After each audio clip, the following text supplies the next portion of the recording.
Basically, but what I was doing before was going to Donut King and ordering a 12-pack of cinnamon donuts and eating the whole thing for lunch.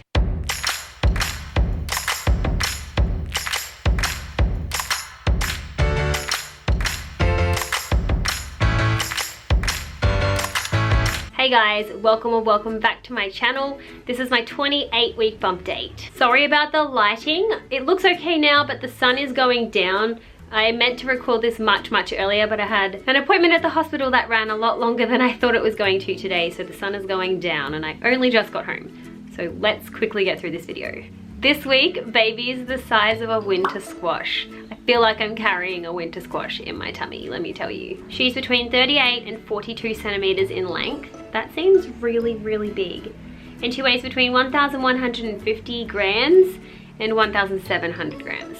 Obviously, the main topic of this bump date is going to be my gestational diabetes diagnosis. If you didn't see the video where I pretty much just sat down and cried in front of the camera the day I found out that I have gestational diabetes, I will link it up above for you guys to go check that out, because that is my initial reaction to finding out that I have gestational diabetes. If this is the first video that you've clicked on of mine, hoping to get more information about gestational diabetes or hoping to relate to someone about it, just know I wasn't always this calm about the situation. When I got diagnosed, I was a mess. So go look at that video first. I don't even know which side it's on, to be honest with you. Up here somewhere. So yes, if you haven't seen that video, go check it out. Sorry for the ugly crying. Let's jump straight into this bump date and my symptoms for this week. This week, I've been getting so many Braxton Hicks contractions and they seem like they're so frequent. I know if you have more than like 5 in an hour, you're supposed to call the hospital and things like that. And I probably get roughly around 5 an hour, depending on what I'm doing throughout the day. At the very worst, it's about 5 an hour. It's not consistent, they're not consistent. Some of them hurt quite a lot, but there's no consistency to them, and they are just Braxton Hicks contractions. If they happen to pick up more or they get too painful, I'll obviously call the midwives at the hospital. But for now, that's just a symptom that I've been having. Another thing this week is, I wouldn't say reduced movements, but let's just call it that anyway. I don't think it was reduced movements. I think I've just been so busy this week with finding out I have gestational diabetes and running around doing all these things with my toddler that I kind of haven't been paying attention to the movements. And so when I stop at the end of the day, I go, I haven't really felt baby move today, and it worries me a little bit. And then I posted on Instagram yesterday saying that I haven't, she hasn't been moving a whole lot recently. And then of course, as soon as I posted it, she literally kicked me for an entire 3 hours straight. Like, I'm not even kidding. It might have even been more than 3 hours. It was probably like 4 or 5 hours. She did not stop moving. So she's a super active baby, and she has been the entire pregnancy. So if I've noticed I haven't felt her move, I get concerned. But it's generally because I'm a bit busy and I haven't really paid attention to it. That's just something that happened this week with the reduced movement, which it wasn't really. It was just me not paying attention. And I want to thank you guys for all of your responses on Instagram, because they were all very helpful. And of course I will seek medical help if I feel like I need to. If she actually has had reduced movement, of course I'll go see my midwives or something like that, but she's pretty much just doing karate in there. I can't think of any other huge symptoms that stick out to me because I have been so sick. I am getting better. I don't know whether you can tell from my voice. I'm getting better, so that is great news. That is also probably another reason that I've just been so overwhelmed this week with so much going on. But I feel much better now. I'm not feeling sick anymore. As of the title of this video, and if you follow my videos, you know that I have been diagnosed with gestational diabetes.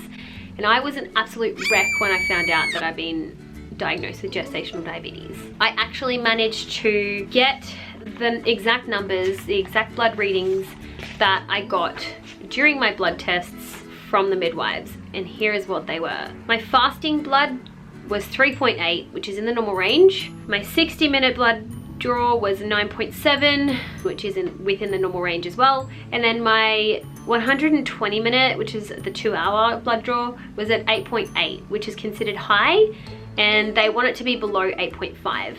So it wasn't a huge increase, but it's anything above 8.5 is considered gestational diabetes, so that's where my diagnosis came in. I also managed to chase up my results from when I was pregnant with my daughter, just because I was curious to see what my numbers were with her, because I'm just curious.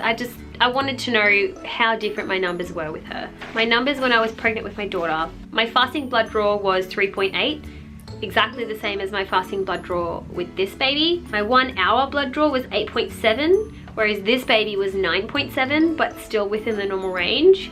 And then the 2 hour blood draw was 7.9 with Talia, which would have been considered normal, and it was considered normal. I didn't have gestational diabetes with her, but like I said, I had an 8.8 reading at the 2 hour blood draw in this pregnancy, which is above 8.5, which means they've diagnosed me with gestational diabetes.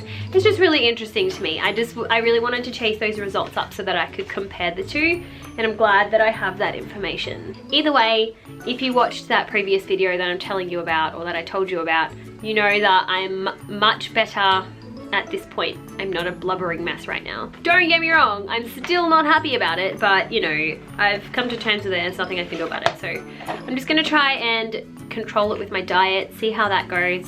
I had my information session for diabetes at the hospital today, which is why this bump date is being recorded later on in the day. So I got this fun little blood test prick thing.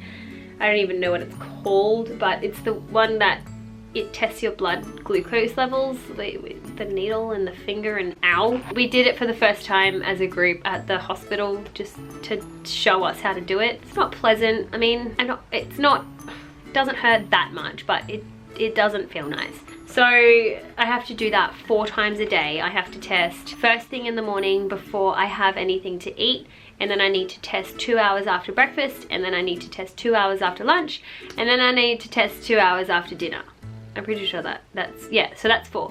They're the 4 times that I'm going to need to test my blood glucose level. I have to do that and then record it in the little book that they've given me so that I can figure out what is causing, what foods I can eat basically and what foods I can't eat.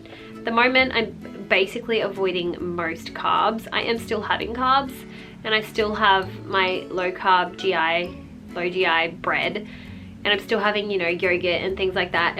All of these things have carbs in them. But I'm just monitoring to not eat too many, because basically what I was doing before was going to Donut King and ordering a 12-pack of cinnamon donuts and eating the whole thing for lunch. So basically, I'm just not doing that anymore.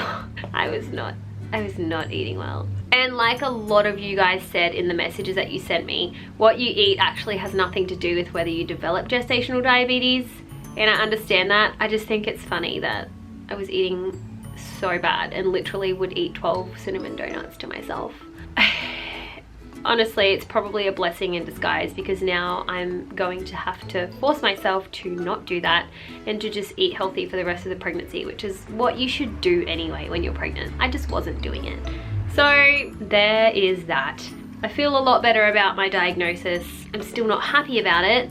I'm hoping to avoid insulin by testing my glucose levels and controlling it with my diet, because if I can't control my glucose levels with my diet and it keeps being high, then I need to go on insulin, which is their shots. And I don't know how many times a day. I don't really know. I didn't want to know too much about that, and they didn't really explain too much about that. It's just at the moment they're saying, this is what's going on, try and control it with your diet, this is what you should avoid eating, this is how much you should eat, this is when you should eat, blah blah blah, and we'll test your glucose levels, and if you still can't keep it under control, then we're going to put you on insulin. So that's pretty much where that's at. I don't have to go on insulin yet. Hopefully I don't at all. And from what I've heard, if you can manage to keep your gestational diabetes completely under control just with your diet and you don't need insulin, you won't need to be induced at 38 weeks. That's just what I've been told from the midwife there today. She said, no, you can still have like a natural birth. You know, you can control it with your diet. There is that. Hopefully I can control it with my diet and not need insulin, but we will see. Other than that, if you guys want more information from me personally about what I'm doing and what I'm eating, maybe a day on my plate with gestational diabetes, or the foods that I'm avoiding or whatever, let me know in the comments down below. I would be more than happy to do a video like that. Other than that, that's pretty much what the main thing of this week was I was diagnosed with gestational diabetes and I was not happy about it. I'm going to go ahead and show you my 28-week bump.